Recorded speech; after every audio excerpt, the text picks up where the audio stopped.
Hi, my name is Ashraf Ismail, Game Director of Assassin's Creed 4 Black Flag, and I'm very proud to be showing off the Caribbean open world.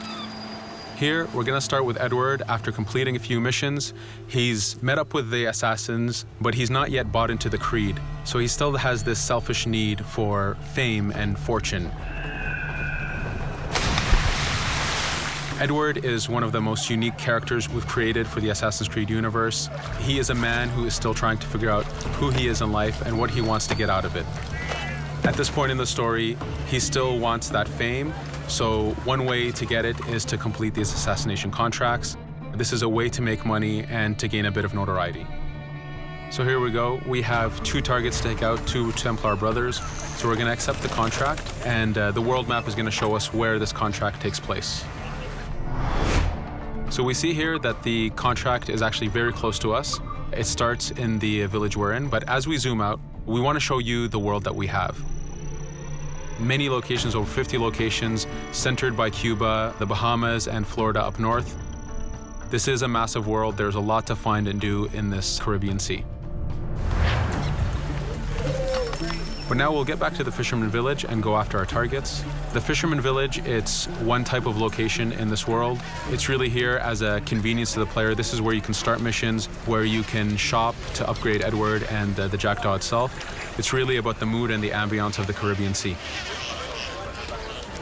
In the distance, we have a tavern that we're approaching. Taverns are places where you can hire crew, play mini games, drink if you wish. But for now, we're going to focus on the targets and take them out.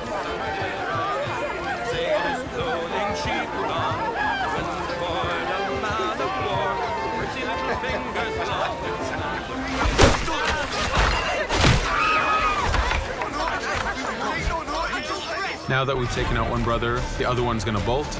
Just like classic ACs, we can chase him down and take him out that way, but there's many ways to complete this contract. We can use the new free aim system to shoot him this way, to eliminate him that way. We can jump onto the ship and take him out with his crew, but instead we're going to let him escape into the sea and follow him with the Jackdaw. This is your ship. This is the second main character of the game. You're going to have to customize and upgrade the ship as you go on this journey with Edward.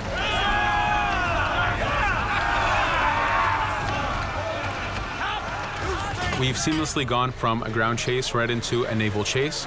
We could destroy the ship and complete the contract that way, but instead, using the spyglass, we can see that he's carrying a lot of rum. Rum is important in the economy system. It's one way of making a lot of money if you sell it properly. So instead of destroying the ship, we're going to plunder that ship. Fire! Here you can see the upgrades that we've made into the naval combat. Using the front cannons, you can shoot chain shots to slow down the ship. Using the new round shot mechanic of trajectory aiming, you can aim for the hull and do a lot of damage this way. This specific enemy is what we call a frigate.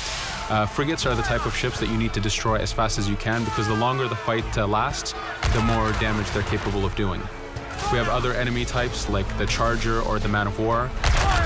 The Man of War is a massive ship capable of carrying over 100 cannons. These are ships that you really need to upgrade to be able to face. But now that this frigate has been demasted, we can start the boarding. Boarding, it's very important. You are a pirate. This is how you gain cargo. This is how you take on ships. So here we can start the boarding from any orientation or angle we wish. The distance even matters. If you get too close, the 2 crews will just jump right into each other. If you start a bit further, you can jump in the water and go in for a sneak stealth attack. We have 2 objectives to accomplish for this boarding. We can take out the captain, and we need to take out some of his crew. So using the swivel gun, we will efficiently take out a lot of the crew. And now we'll go for the captain using Edward's navigation abilities. Here, again, using the new free aim system, we have a dangerous enemy on the other side taking out our crew. We can easily take him out with a headshot. So what we see here is that 2 ships have come together to create this 3D environment where, using your assassin abilities to navigate, to be stealthy, you can take the advantage and get the kill by surprise. Now that we've taken out the captain, we still need to take out a few of the crew members to complete this boarding. Now that we've plundered the ship, we're going to gain that rum that we saw earlier, but we're also going to gain ammo and crew members and some gold. With every boarding, there's 3 options that you can do with that ship. You can gain crew members, you can send the ship to your fleet if you wish, or you can salvage a ship to repair the Jackdaw if you took too much damage in the fight. In this case, since we did well, we're going to send the ship to our fleet. Now that we're back in the Caribbean Sea, we needed to make sure that every minute something is being advertised to the player, something new for the player to do. In this case, we have this uncharted location. These are what we call playas. We have over 75 of these in the Caribbean world. Every playa has something very important for the player to find, something that will help in upgrading Edward or the Jackdaw. So it's in your advantage to explore these locations.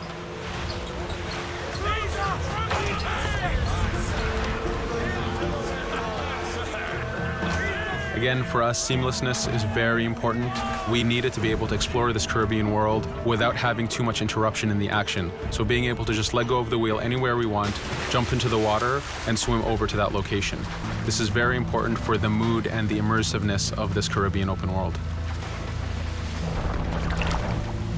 Here, as we get on the playa, in the distance we can see that there's a faction battle, but closer to us we can see that there's this poor drunken sailor who's passed away. But being a pirate, of course, we're going to loot his body and see what he has for us.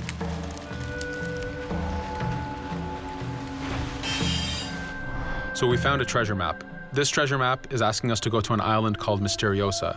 Every time you find one of these, you know that you're going to find a treasure that is linked to the progression of the Jackdaw or Edward, so they are very valuable. Here we're going to take a look at that faction battle. We have a British ship facing off against a Spanish ship. We could jump in and take advantage of this opportunity, allowing each ship to weaken the other and for us to plunder both. But now we're going to make our way back to the Jackdaw. Again, this is the second main character of the game. There's a lot of customization and a lot of upgrading to do on the Jackdaw. You can upgrade all the weapons to fit the playstyle you wish. Now, as we get onto the Jackdaw, we can see that the crew is cheering for us. Edward has a really close relationship with his first mate, Adewale, standing right there, and with his crew. And this is something that you'll see later in the demo, that we can lose and gain crew members. Again, using the spyglass, we can really see the contents of a ship, but you can also assess the danger and threat level of these ships. But for now, we're going to continue to Misteriosa to find that treasure. Here we've crossed into a harpooning zone. The harpooning system is connected to the hunting system, which is used for upgrading Edward himself. So you can upgrade the number of weapons he carries, the ammo that you can carry, and even his health. But for now, we've moved past that zone and we've got into a storm. Storms are very dangerous. If you're not careful, if you don't know how to navigate a storm, you will take damage to your ship and you will lose crew members. In the distance, we can see a water spout. This is a tornado in the ocean. These are very dangerous. They can suck you in, and when they do, they tear the ship apart and take out your crew. Here we can see its effect on a ship. This poor ship got sucked in and got destroyed. Storms are very dangerous, but we wanted the player to take advantage of this. When you've mastered a storm, when you know how these systems work, you can pull enemies into a storm and let the storm do damage for you. So there is a strategic element to using a storm in the world.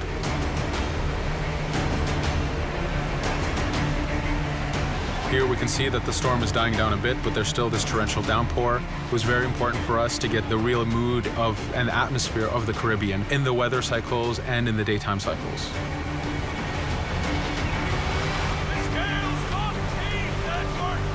But here, since we've survived the storm, did pretty well, let's order our crew to sing. Sea shanties are a part of this game. It's a collectible that you can find in the world. So the more you find, the bigger playlist you have for your crew. But for now, we've made it to Misteriosa. So again, we're going to seamlessly get off our ship and explore this location. Misteriosa is a Mayan ruin. Mayan ruins are heavy with stealth and navigation capacities. There's a lot of treasures and hidden discoveries to be found in these locations.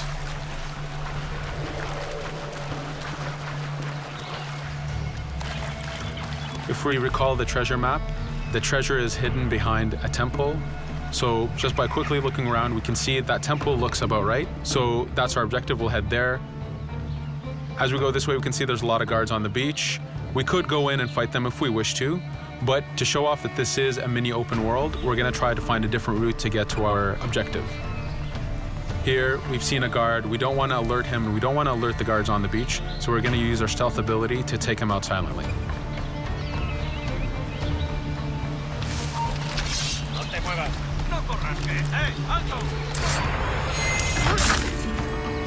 With AC3, we were able to push the navigation in the frontier, which means using natural environments like trees and rocks and so on. Mayan ruins are the perfect place where we mix man-made structures and these natural environments. So you really get to feel how far the navigation abilities of the assassin have come since the original game. In the distance there, we can see another part of the island being blocked off by a patrol of guards. We're going to avoid it for now and go for that treasure.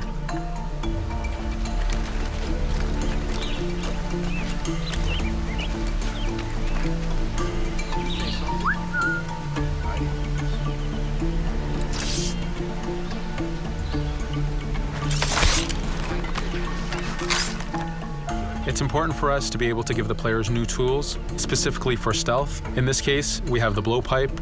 Using the berserk darts, you make your enemies go crazy. Effectively, this means that they'll attack anything and everything in sight, including their own friends, animals, or Edward if he was in the way. So you do have to be careful with how you use it. But now that we've caused a distraction, if we happen to fall down there, at least there's already a bit of damage done for us. But using our navigation skills, we're able to get past that area without any trouble. There in the distance, you can see the jackdaw placed exactly where you left it when you got onto this location. It's really important for us to show the beauty of this Caribbean world. The Caribbean has some amazing vistas, and we pushed ourselves to replicate this in the game.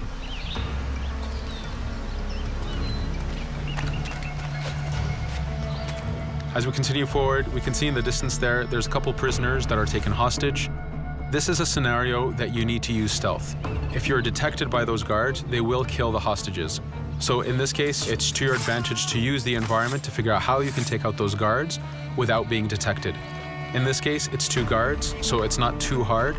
There are other scenarios where you have more guards and you have to figure out how you can take all of them out at the same time. Now that we've freed these prisoners, they are more than happy to join our crew. This is just one way of gaining crew members. As mentioned earlier, there's the taverns. There's actually many different setups of gaining crew.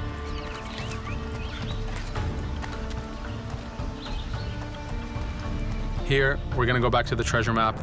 We can see that the treasure is actually behind the temple near a fountain. So if we just look around, we can see that it's around here.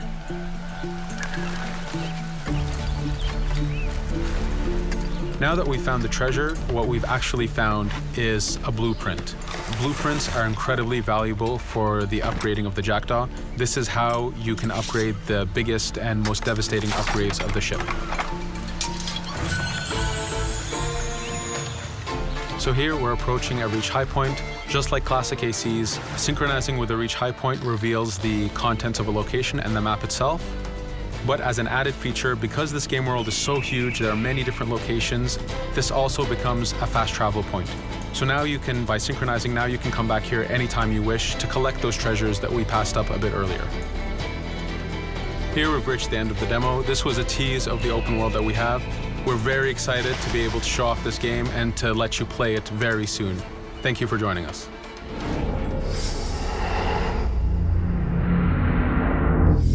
Pre-order now for exclusive in-game missions.